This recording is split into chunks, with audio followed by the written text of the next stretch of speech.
Ever notice how your grocery bills seem to get bigger every month? Or how that coffee love costs more than it did last year? That's how inflation works. But what exactly is inflation, and why does it happen? Stick around because in this video, we're going to break down the mystery behind rising prices and uncovering one of the main forces driving inflation, which is fractional reserve lending. Hey everyone, Jed here, and today we're gonna be diving into how banks actually work their magic with your money using something called fractional reserve lending. Stick around because this is one financial concept you want to understand. First off, let's break down to what happens when you deposit $1,000 into your bank account. The bank just doesn't lock it away in a vault. Instead, they keep a fractional of it, say 10% as reserves. This is known as a reserve requirement. So with that $1,000 deposit, the bank holds only $100 and then they lend out the remaining $900. But here's where it gets interesting.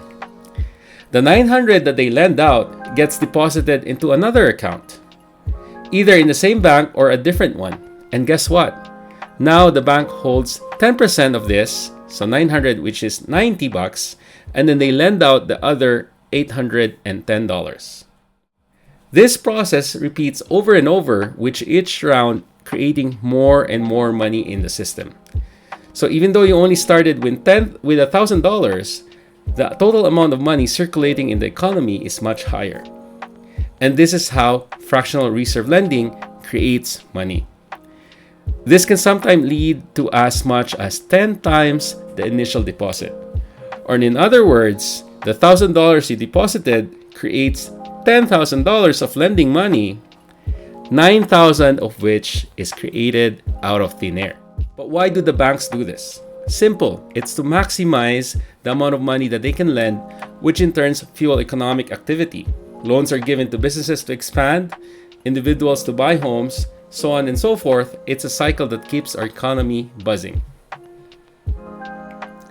However, there's a significant consequence to this money creation process, which is inflation. As more money is created through lending, the total money supply increases, and the value or buying power of each dollar decreases. And this could lead to higher prices for goods and services because more money is chasing the same amount of goods. Inflation means the money doesn't go as far as it used to. For example, what costs $1 might now cost $1.10. This devalues the fiat currency, which money is not backed by physical commodity like gold, but rather by the government. Moreover, if too many people withdraw their money at once, remember the bank lent out $10,000 and you only have $100 in the bank or $1,000 in the bank, then there might not be enough reserves to cover it. And that's why we have the central banks and regulations to ensure stability and prevent such crisis. So next time you deposit in your money in your bank, remember, it's not just sitting idle. It's being put to work, circulating through the economy, helping drive growth, but at the same time making money for the bank.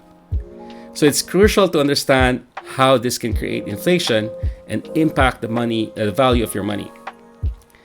Fractional reserve lending is a concept that needs to be understood. So if the banks make money through lending, causing inflation, what can we do to combat that? Why not become the bank and do what the bank does? Tune in for more videos to learn how we can do better. Thanks for watching. If you found this video helpful, give a thumbs up and don't forget to subscribe for more insights into the world of finance. See you in the next video.